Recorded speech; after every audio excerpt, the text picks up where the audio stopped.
The city of Denver does not want headlines that it's laying off employees in order to pay for the migrant crisis. But the city is telling hourly employees that they may have their hours reduced to zero. Just don't call them layoffs. Here's Mark Salinger. When we got a tip that employees at this rec center were being told they no longer had jobs, we asked the city if there were new layoffs that hadn't been announced yet. Can you confirm if this is accurate? I asked the mayor's office and Parks and Rec department. Their answer was meant to assure us that we were wrong. No layoffs, they said. However, some employees may have their hours reduced to the point where they may not receive any hours. They're not calling it layoffs, but it definitely sounds like some people may not have jobs anymore. These direct impacts today on DMV do not involve layoffs, nor do Parks and Rec involve layoffs of our current employees. We will have folks that are hourly workers that will have fewer hours. When Mayor Mike Johnston announced earlier this month that the city would cut budgets, he warned hourly employees would lose some work.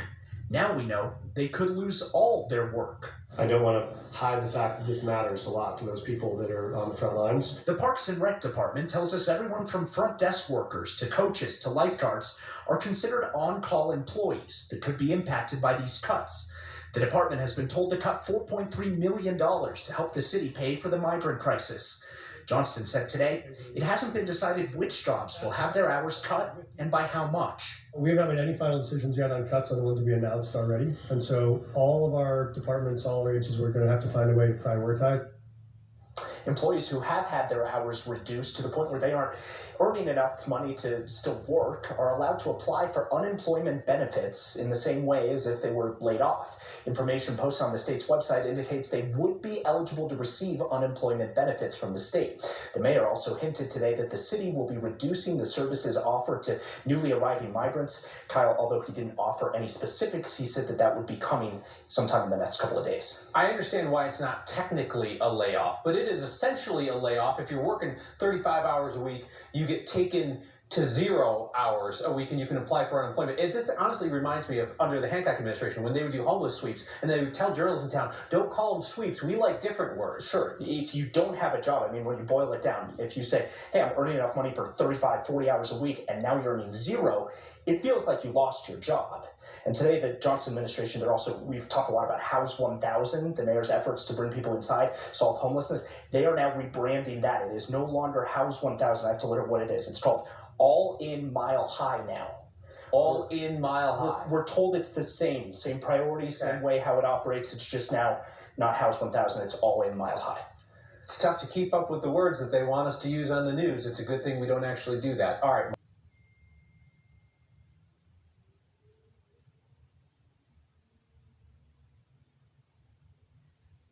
Hey, so guys, John here. A migrant family of 4 in New York City will now receive $20,000 every single month. And what's happening there is spreading all throughout the country. A migrant family of 4 in New York could get over 20 grand a month in freebies. 20 grand a month. A few years ago, that was a doctor's salary, a lawyer's salary. Now all you have to do is come into the country. $20,000 every single month. And inside of these cities, these are the sanctuary cities where there's hundreds of locations, hundreds of cities all throughout the country offering very, very similar benefits. A new pilot program that'll give migrant families a reloadable prepaid credit card to buy food and baby supplies. To newcomers. That's according to Newsweek. This is what they're now called. Migrants are now considered newcomers.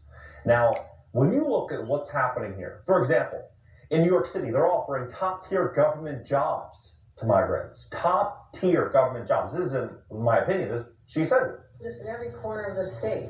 Governor Kathy Hochul's administration recently agreed to a proposal that could make it easier for migrants to get temporary jobs in state government. Now, when you look at what's really going on here, you have to ask yourself this big question. As food costs are through the roof, the cost of living is through the roof. The amount being spent on eating has hit a 30-year high. Data shows more Americans are taking on debt and relying on credit cards to make ends meet. When you start to give out so much money to so many people chasing a finite amount of goods and services, what will likely happen? Prices will continue to go up, putting more stress and strain on the pockets of hundreds of millions of Americans. And in this video, I'm going to break it down and show you exactly So make a fist and squeeze the tag to the top of my skin. And when I approach the device, it opens the Facebook page I set it to. Colin Provino has a microchip implanted in both of his hands. Some people just look really grossed out. I put my hand up and I let them poke at it and they freak out. Developed in the 1950s and 60s, RFID chips, short for radio frequency identification, have been used by retailers to track packages and prevent theft. Farmers use the chips to keep tabs on their livestock. Pet owners use them to identify their cats and dogs. And lately, members of the so-called body hacker movement have been implanting RFID chips under their skin, programming them to perform various tasks.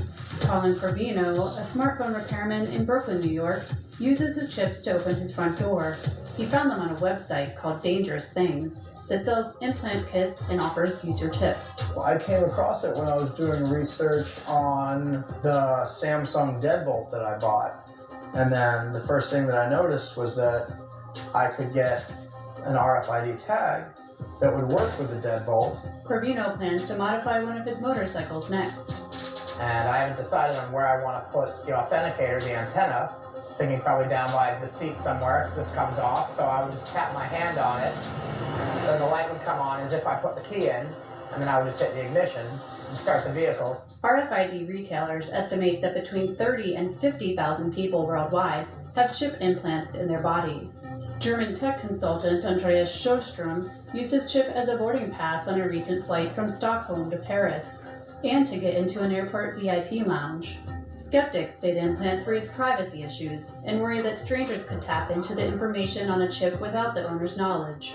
Others say potential uses for the technology, such as keeping track of a patient with dementia, could pose ethical concerns. But Provino and others see a future where technology and the human form will merge. I think when it becomes more prevalent and there's a lot more things and options that you can do with this, that people will, opt in for that kind of augmented human sort of attitude. That's why I have an Android device and not an iPhone, is because I want to be able to customize everything I have, so why should I not be able to customize myself?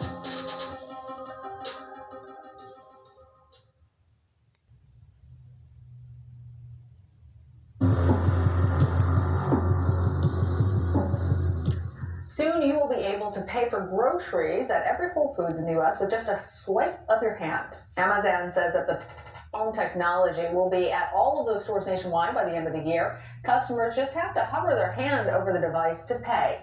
This method is already being used at 200 Whole Foods locations across 20 states, and you can also find it in other places, stores like Panera Bread.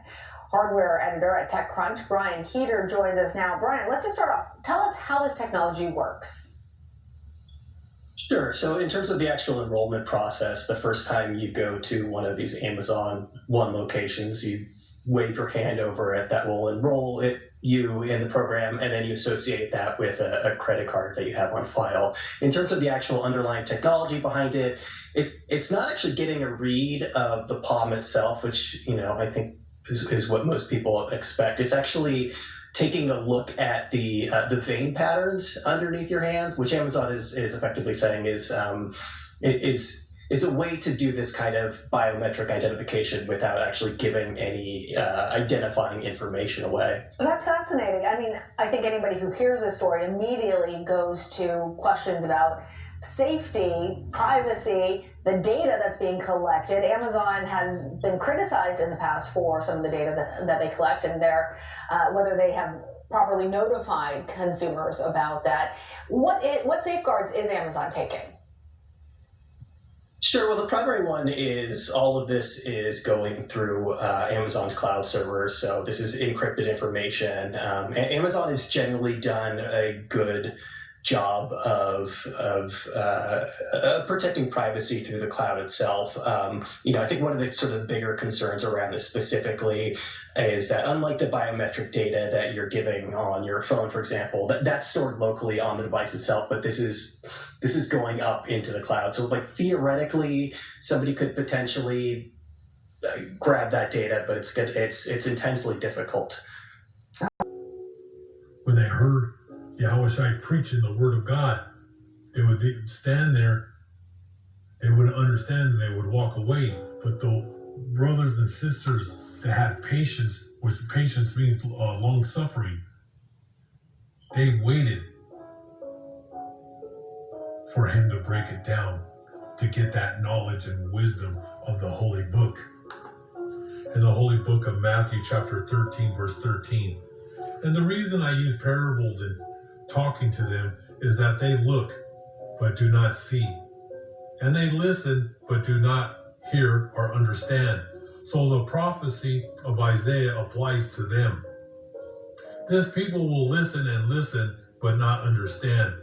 They will look and look but not see, because their minds are dull, and they have stopped up their ears and have closed their eyes.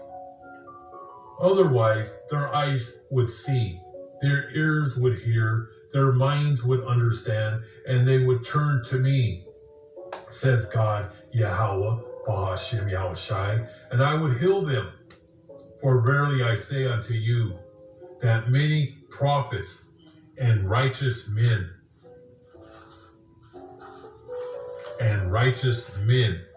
have desired to see those things which you see. Now he's talking to you, brothers and sisters. He's talking to the prophets, the 144,000 and God's elect, the great multitude of brothers, sisters, and children. The whole world have desired to see those things which you see now and have not seen them, and to hear those things which you hear and have not heard them. In the holy book of Matthew chapter 16, verse 24 through 28, then said Yahushua unto his disciples, if any man will come after me, let him deny himself and take up his cross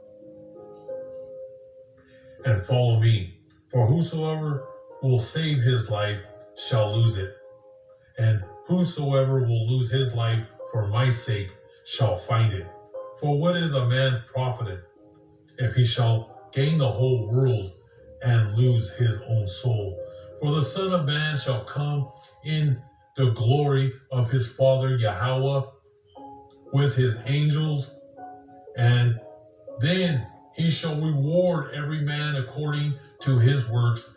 Verily I say unto you, there be some standing here which shall not taste of death till they see the Son of Man coming in his glory,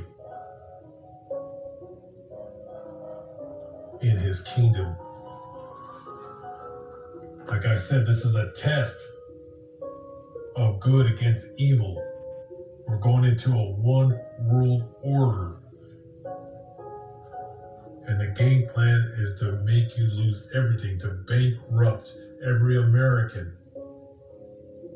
So you'll be at the mercy of the beast, the whore who sits on the beast. The whore is America, and that beast is Europe, that ancient Roman Empire. And then you have the false prophet, that Roman pagan church, the Pope, who controls the churches of the world. And the Protestants, yes, the Protestants comes out of the Roman pagan church. The Baptists, the Pentecostals, the Seventh-day Adventists, the Lutherans, they all come out of the Roman Empire, the pagan church. But all you brothers and sisters that fight the good fight, you will see the Almighty God, Yahweh Ba'ashem Yahushai. The Most High will send his Son, and that's called the second coming. And he will deliver his elect. Like right now, the Most High, he's setting up all the nations under the sun. He's drawing them near to the holy city, because the city has been defiled. So he's going to send all the nations there, and he's going to destroy them all. And we're going to rebuild the holy city, and the city will be made of gold and precious jewels. And you brothers and sisters will get the crown of life for fighting against the beast, Satan, the Greco-Roman, Israeli, Rothschild, Herodian dynasty. Remember those Jews that live in Israel are the fake Jews. Revelations 2:9, Revelations 3:9. The Khazars, the Zionists.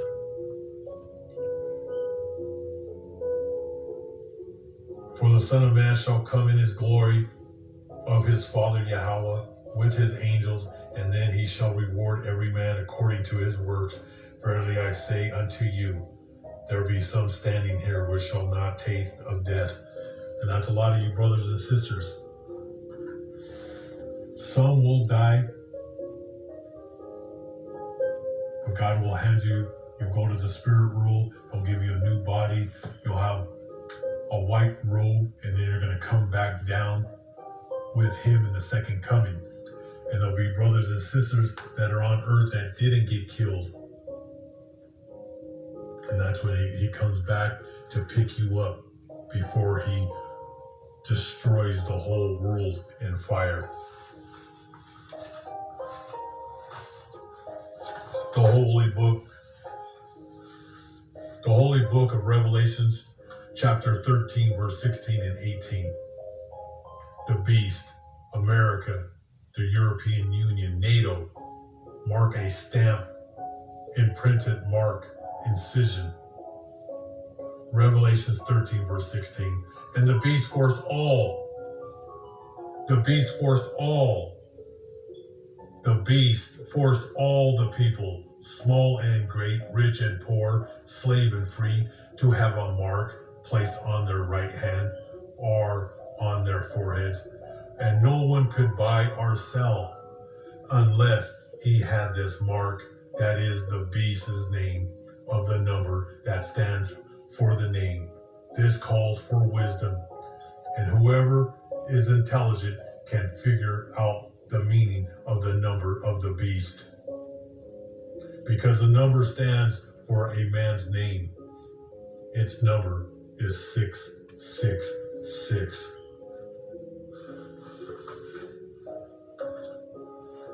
So we're preparing you brothers and sisters with, that's why they're brown. They're down. You're going to